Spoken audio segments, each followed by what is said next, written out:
Hey, Cypher, welcome back to another Outerplane video. Now, I'm so sorry, I've been out of town for a few days and I completely missed the Developer's Note 2, which is the future roadmap update. Actually, I just forgot to make a video about it. I just took a slight glance at it. I didn't go in depth into reading it. But honestly, these look fire. Like, these are probably some of the best developer notes I've read in a while. Like, I played a lot of games, as you might know. I played Dislight, I play Epic 7 itself, I played Summoner's War. I used to play like Raid Shadow Legends for like 1 month or something, then I just quit. Those guys are stingy. I tried Awaken Chaos Era. None of those games ever came close to how good this game is currently, in this current state I'm talking about. And they're all about improving it, right? Anyways, I'm just gonna skip through the introduction part. I think we all know who this guy is, Monsoon Hyun. I think this guy is a great producer. He's doing good decisions, at least so far. Coming to the update roadmap, right? Now there's going to be 2 points of direction. The first one is going to be short term. So short term probably means something like the current month or the next month. And mid to long term means probably 2 or 3 quarters in advance or something. But we'll see how it is. So in short term, they're planning to resolve some current issues, such as reducing difficulty of daily missions, increasing the supply of clear tickets. They're going to decrease the cost of gear from the survey hub, thereby reducing the difficulty of progressing through hard difficulty. So I think this is where they're saying that they're not actually going to reduce the difficulty of these stages, but they hope that, getting the gear is going to be easier. So henceforth, getting through hard mode is going to be easier. But I don't think there's going to be any change to the current hard mode stages, especially to the Stella boss fight for chapter 10. I know a lot of players are frustrated. Me personally, I was pretty frustrated until I had to like beg for a friend who had a maxed out TO. And I managed to clear it like in one go, probably. Anyways, apart from that, there's going to be some quick fixes for guild raids. I don't know what those fixes are because, as you might know, I joined a new guild after the guild raid already started, so I'm not able to enter, which is kind of bad. Kind of sucks. It is what it is. We're also working to improve the various elements throughout the game. Okay, so they're planning to stabilize the game some more. This is where the juicier parts come, right? Mid to long-term direction. This is June. In June, they already introduced guild raids, and they're going to introduce a league system for Arena. Now, I don't know what that exactly means. I think we already have leagues in the Arena, right? I think Platinum 1, 2, 3. Or maybe they were trying to expand the leagues, probably, to accommodate more players or to increase the rewards. We don't know it yet, right? We probably learn more about them in the update, which is going to be on Tuesday. I believe 2 more days. But yeah, there's that. I don't think there's much more because they literally say there's not much time left in the month. So they're just planning to focus on providing more stable updates, basically more content, more daily events and stuff like that. So I think that's just passable, right? Because I think for June they did a lot of good stuff already.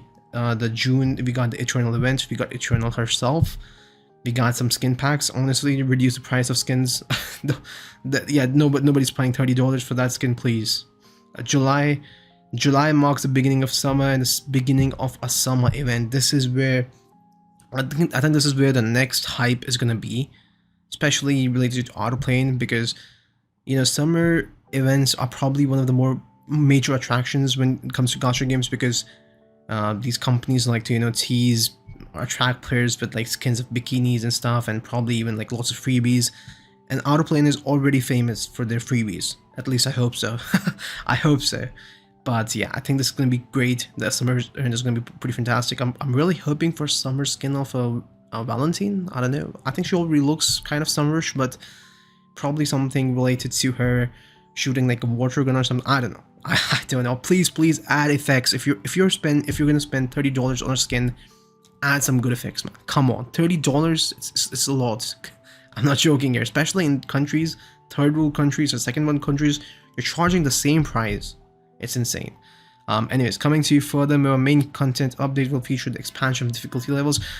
Finally, more stages for the equipment dungeons. We asked for it, we begged for it, because I think a lot of players are probably going to be in my boat, where we do like a sweep of 10 runs, using our sweep tickets, and there's literally all green gear. Or maybe there's like a little shitty piece of blue gear somewhere, I don't know. But like there's so much green gear. It's kind of frustrating. Honestly, green gear is not bad, but I think the pieces of gear itself, they need to be increased. Like it's rare to even get one single equipment dropping on like one run, which is insane because we're paying 14 energy, guys. It's insane. 14 energy is a lot. So I would hope you at least drop one single piece of equipment. You know, crafting materials are fine. I think the costs need to be drastically reduced to make them like, you know, a sustainable thing in the game. But this is not a rant video. This is good things that they're announcing. Hopefully the new dungeons, because we know new stages are gonna be more harder in difficulty, but I really hope that they guarantee us at least 2 or 3 pieces of 6-star gear every single run or something like that, right? Something better than we already have. We plan to expand the Archdemon's Ruins. Challenge missions will be added to guide quest. Finally, I really need this. I really need more stages of Archdemons. I think Archdemon Ruins are probably one of the more fun things in the game, because first, like, they give you a lot of hammers. They like give you a lot of equipment enhancing stuff. They also give you those glue knights you can choose, right? Also, they give you a lot of books. Please, more books. You know, that's something we all want. August is basically where the season 2 part 1 of the main story is gonna come. I mean, this is probably one of the more hype parts. I think every single month, I mean, except June, because June is kind of already over. I think every single month is having so many hype things. I'm really interested to try this out. Also, we're getting this hard difficulty for Skyward Tower and Light and Dark Elemental Raids. For, I don't know, for more bonus rewards, I'm hoping. Honestly, it's a hard mode for Skyward Tower. This is gonna be lit, and I'm already expecting a lot of players to probably fail. Because keep in mind, there's so many floors in the current Skyward Tower, such as floor 96. They're super hard themselves. They're not easy, even for players who have played for like 2 or 3 weeks. So I'm really hoping this hard difficulty. Anyways, why am I even saying this? This is literally called hard difficulty for a reason, right? And the plus point is we're gonna get so much more ether completely for free. And I'll probably make a new updated version of my free ether guide around that same time, because I think it's quite old and I missed some content in that as well. So I would really like to update it for new players who are thinking to join Outerplane, because I can already tell you, I can vouch for it, that Outerplane is one of the more free-to-play friendly gachas in the market. I can honestly vouch for that, because I've played a lot of other similar turn-based games. Like, I think they're just better. Overall, they're just better. The events are better structured. Coming to events, look at that, coincidence. Events do promote various in-game content on a weekly cycle following this July 5th maintenance. These events will rotate on a per week basis and will consist of the following: increased raid. Oh, finally! Okay, so they're doing the things but in an event way. So we're gonna get more drop chance of getting better gear, decreased crafting cost. It's kind of like Epic 7, honestly. Increased acquisition of pieces from side stories. We already get that, right? And we currently are having it. I'm farming my Noah every single day. Hope you guys are farming and logging in at least to get your pieces. You can get 20 pieces of your favorite 3-star hero. You must do it every single day. Coming to the third event, increased acquisition of arena medals and increased acquisition of guild coins and medals. That's a big win, man. That's so good. Various other events will be hot time events. Cool. Hot time events, we already know what that is. This kind of like 10% gold up, 10% XP up or something like that. It happens all the time in Epic 7. So I'm glad they're taking the good things from the other game, right? Now this is where the major part is. This image is honestly so hype. Look at this. In June, we're getting 2 new heroes, Demiurge Stella, Hanbu Lee. It's so good. Honestly, Hanbu Lee seems so interesting. The thing is with Demiurge Stella, we all know she's hyped. We all know she is the top tier hero probably to come to the game. But there's a big catch with it, right? And I know a lot of players probably already know about it, but I'll get through it. In July, we're getting 2 more heroes, Air and Main, I don't know how to pronounce that. We're getting 2nd season of Guild Raids, Kisai. We're getting a Summer Stories, of course. We're getting expansion of Archdemon's Ruins, expansion of more stages in the Special Request Dungeon, addition of consumable crafts, addition of Eva's Challenger missions. In August, we're getting Nautia and Aste. Man, these designs, these hero designs, they're looking so good, especially Air. Look at that. Air seems so much like a summer unit. Do you think she's going to be a limited hero, kind of like Demiurge Stella, but in a different way? Maybe. I don't know, maybe. Nautia more looks like a light healer, probably, because she's kind of got those angel wings or something. Again, their designs are something great. Sad there's no male hero. I think they're attracting the standard gacha crowd with these heroes, but you love to see some males here and there. Coming for plans for improvement. So they're adding additional hero recall. Now, for those of you who do not know, for example, if you spend some of your precious resources into leveling up, say, a hero you do not like, such as probably, I don't know, Rin. I think a Rin is downer for so many players who are not interested in PvP. You can literally just put her in this hero recall, get all the material back, except like the friendship points, or sorry, the gift points, whatever you got when you gift her. Rest, you can get every single thing. Every single gold, upgrade stones, EXP material, every single thing. So it's kind of like if you made a bad choice, you have a redo button to probably use it on another hero. I think this is a great improvement. This is much needed, especially for players who are probably not, looking on YouTube or, just checking other people's guides. They're just playing the game for fun. They just downloaded it and supposed to select Elisa as their starter hero. And then they are so fucked because they realize, well, Noah is just 10 times better at everything any other hero does. So, I think that's great for people like that. Demiurge Stellar recruitment. This is one of the more highly debated topics, honestly, and this is something which I personally disagree and agree at the same time. The thing is, well, let's actually look what it actually says about her. So we're gonna get a standard Demiurge Stella banner, right? It's gonna be available for 3 months. She's gonna be a limited hero, so I'm expecting they're gonna do this with like every single 3 months. So in a year they're gonna release 4 of these limited characters, which are probably gonna be OP as fuck, right?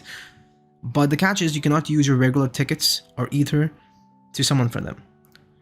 You can only purchase from a separate recruitment currency, which is called Call of the Ruler, and this can be obtained from the in-game shop.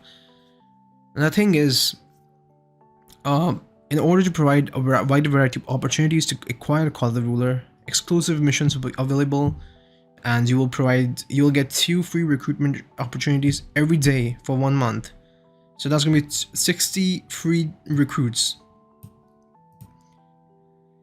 The thing is, I don't know what this means. Of course, in-game shop means you can you can purchase using your real life money. You can swipe the credit card. You can get the access to these Call of the Rulers. But this is bad. Now, if they do not add some other way, for example, to spend your ether and get this resource, right? Something I know a similar game what Counter-Strike does. So they have these limited recruits as well. And they offer you every single week, I think 20 or 10 or 20, I think 10 summons. And you can purchase them using their, in-game currency, which is equivalent to ether in Outerplane.